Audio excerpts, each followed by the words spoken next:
ಎಲ್ಲರಿಗೂ ನಮಸ್ಕಾರ. ಒಂದು 2 ದಿವಸದಿಂದ ಬೆಳಗಾವಿ ಜಿಲ್ಲೆಯಲ್ಲಿ ಮಳೆ ಪ್ರಮಾಣ ಹೆಚ್ಚಾಗಿದೆ. ಈ ನಿಟ್ಟಿನಲ್ಲಿ ಇವತ್ತು ಬೆಳಿಗ್ಗೆ ನಾನು ಹಾಗೂ ನಮ್ಮ ಪೊಲೀಸ್ SP ರವರು ಹಾಗೂ CO ರವರು ನಾವೆಲ್ಲರೂ ಸೇರಿ ಡಿಸಾಸ್ಟರ್ ಮ್ಯಾನೇಜ್ಮೆಂಟ್ ಅಥಾರಿಟಿ ಮೀಟಿಂಗನ್ನು ನಡೆಸಿದ್ವಿ. ನಿನ್ನೆ ಸಂಜೆ ಕೊಯ್ನಾ ಜಲಪಾತದಿಂದ ಸರಿಸುಮಾರು 53,000 ಕ್ಯೂಸೆಕ್ಸ್ ಬಿಡ್ತಾರೆ ಅಂತ ಹೇಳಿ ನಮಗೆ ಇನ್ಫಾರ್ಮೇಷನ್ ಬಂದಿದೆ. ನಾನು ಮತ್ತು ಕೊಲ್ಲಾಪುರ DC ಇರ್ಬೋದು, ಸಾಂಗ್ಲಿ DC ಇರ್ಬೋದು, ನಾವು ಪ್ರತಿ ದಿವಸ ಚರ್ಚೆನಲ್ಲಿ ಇದ್ದೀವಿ. ಸೊ ಈ ಮಾಹಿತಿ ನಮಗೆ ಮುಂಚಿತವಾಗಿ ಬಂತು.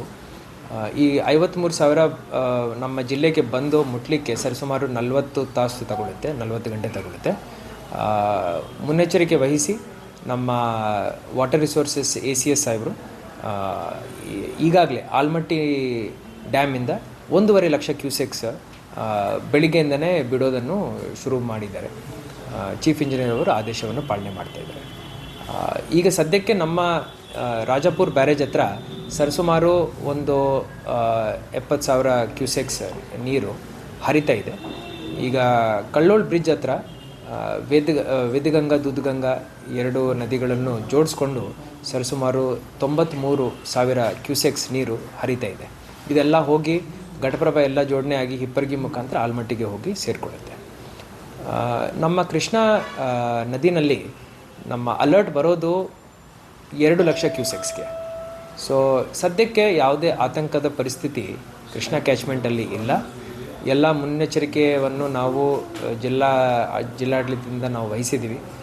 ಎಲ್ಲ ಜನಪ್ರತಿನಿಧಿಗಳ ಜೊತೆ, ಶಾಸಕರ ಜೊತೆ ಹಾಗೂ ಉಸ್ತುವಾರಿ ಮಂತ್ರಿಯವರಿಗೆ ನಾವೆಲ್ಲ ಮಾಹಿತಿಯನ್ನು ನೀಡಿದ್ದೀವಿ. ತಹಶೀಲ್ದಾರ್ ಅವರಿಗೆ ಏನು ಹೇಳಿದ್ದೀವಿ ಅಂದರೆ, ಎಲ್ಲೆಲ್ಲಿ ವಲ್ನರಬಲ್ ವಿಲೇಜಸ್ ಇರ್ತವೆ ಅಲ್ಲಿ ಭೇಟಿ ಕೊಟ್ಟು ಅಲ್ಲಿ ಜನರಿಗೆ ತಿಳುವಳಿಕೆ ನೀಡಬೇಕು.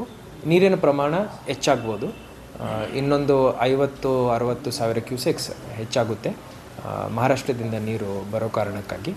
ಸೊ ಎಲ್ಲೆಲ್ಲಿ ತೊಂದರೆ ಆಗುತ್ತೆ ಅಲ್ಲೆಲ್ಲಿ ಕಾಳಜಿ ಕೇಂದ್ರಗಳನ್ನು ಓಪನ್ ಮಾಡಿಕೊಂಡು ಅಲ್ಲಿ ಎಲ್ಲ ಸುಸರ್ಜಿತವಾಗಿ ಇಟ್ಕೋಬೇಕಂತ ಹೇಳಿ ನಾವು ಅವರಿಗೆ ಆದೇಶವನ್ನು ಮಾಡಿದ್ದೀವಿ.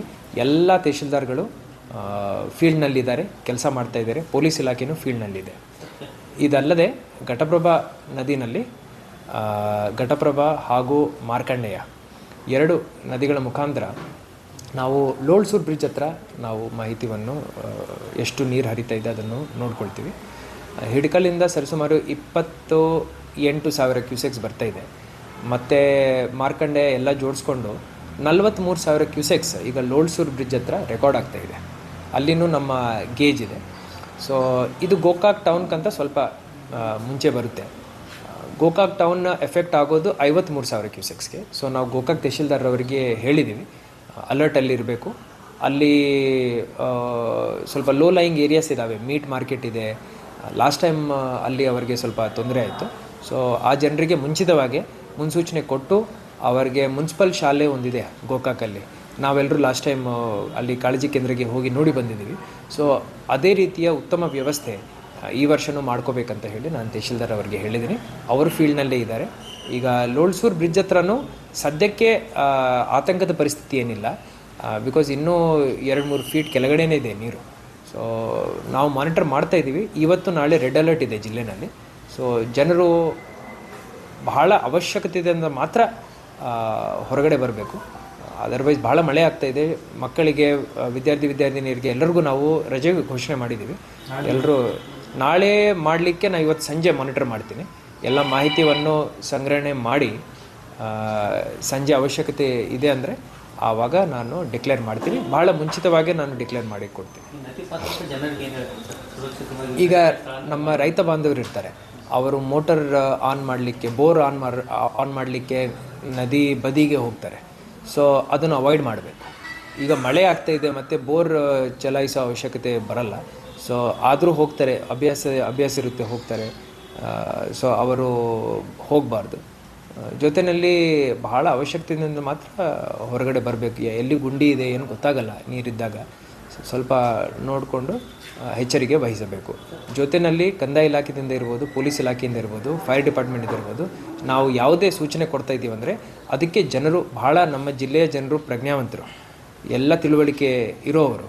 ಸೊ ನಾವು ಏನು ಸೂಚನೆ ಕೊಡ್ತೀವಿ ಅದರ ಪ್ರಕಾರ ಅವರು ಬದ್ಧರಾಗಿರ್ಬೇಕು ಅಂತ ಹೇಳಿ ಕೋರ್ಕೊಳ್ತಾ ಇದ್ದೀವಿ. ಈಗ ಕಾಳಜಿ ಕೇಂದ್ರಗಳು ಎಷ್ಟು ತೆರೆದಿದ್ದೀರಾ? ಈಗ ಸದ್ಯಕ್ಕೆ ನಮಗೆ ಅವಶ್ಯಕತೆ ಇರೋ ಕಾಳಜಿ ಕೇಂದ್ರಗಳ ಸಂಖ್ಯೆ 30, ಆದರೆ ನಾವು 550 ಕಾಳಜಿ ಕೇಂದ್ರಗಳನ್ನು ರೆಡಿ ಇಟ್ಕೊಂಡಿದ್ದೀವಿ. ಈಗಿನ ಪರಿಸ್ಥಿತಿನಲ್ಲಿ ಇದೇ ಥರ ಮಳೆ ಇನ್ನೊಂದು 3-4 ದಿವಸ ಆಗಿದೆ ಅಂದರೆ ಆವಾಗ ಒಂದು 20-30 ನಮಗೆ ಅವಶ್ಯಕತೆಗೆ ಬರ್ಬೋದು. ಈಗ ಈ ಸದ್ಯಕ್ಕೆ ಯಾವುದೇ ಇಲ್ಲ, ಆದರೂ ನಾವು 550 ಕಾಳಜಿ ಕೇಂದ್ರಗಳನ್ನು ಸಿದ್ಧಪಡಿಸ್ಕೊಂಡಿದ್ದೀವಿ. ಮಲಪ್ರಭಾನಲ್ಲಿ ಸದ್ಯಕ್ಕೆ 14,000 ಕ್ಯೂಸೆಕ್ಸ್ ಹರಿತಾ ಇದೆ. 25,000 ಕ್ಯೂಸೆಕ್ಸ್ ಆಗಿದೆ ಅಂದರೆ ಸ್ವಲ್ಪ ರಾಯಬಾಗ್ ಹತ್ರ ನಾವು ರಾಮದುರ್ಗ ಹತ್ರ ಅಲರ್ಟ್ ಇಟ್ಕೊಳ್ತೀವಿ. ಇದೆಲ್ಲ ಹೋಗಿ ನವಿಲ್ ತೀರ್ಥ ಡ್ಯಾಮಿಗೆ ಹೋಗುತ್ತೆ. ಸೊ ಮಲಪ್ರಭಾನಲ್ಲಿ ಸದ್ಯಕ್ಕೆ ಯಾವುದೇ ಆತಂಕದ ಪರಿಸ್ಥಿತಿ ಇಲ್ಲ.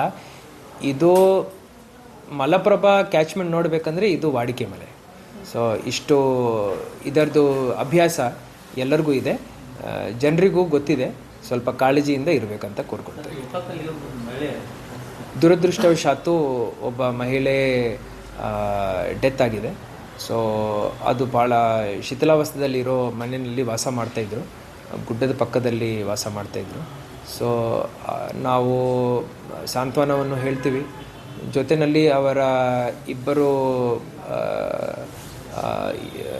ಏನು ರಿಲೇಟಿವ್ಸ್ ಇದ್ದಾರೆ, ಅವ್ರಿಗೇನೋ ಫ್ರ್ಯಾಕ್ಚರ್ ಆಗಿದೆ.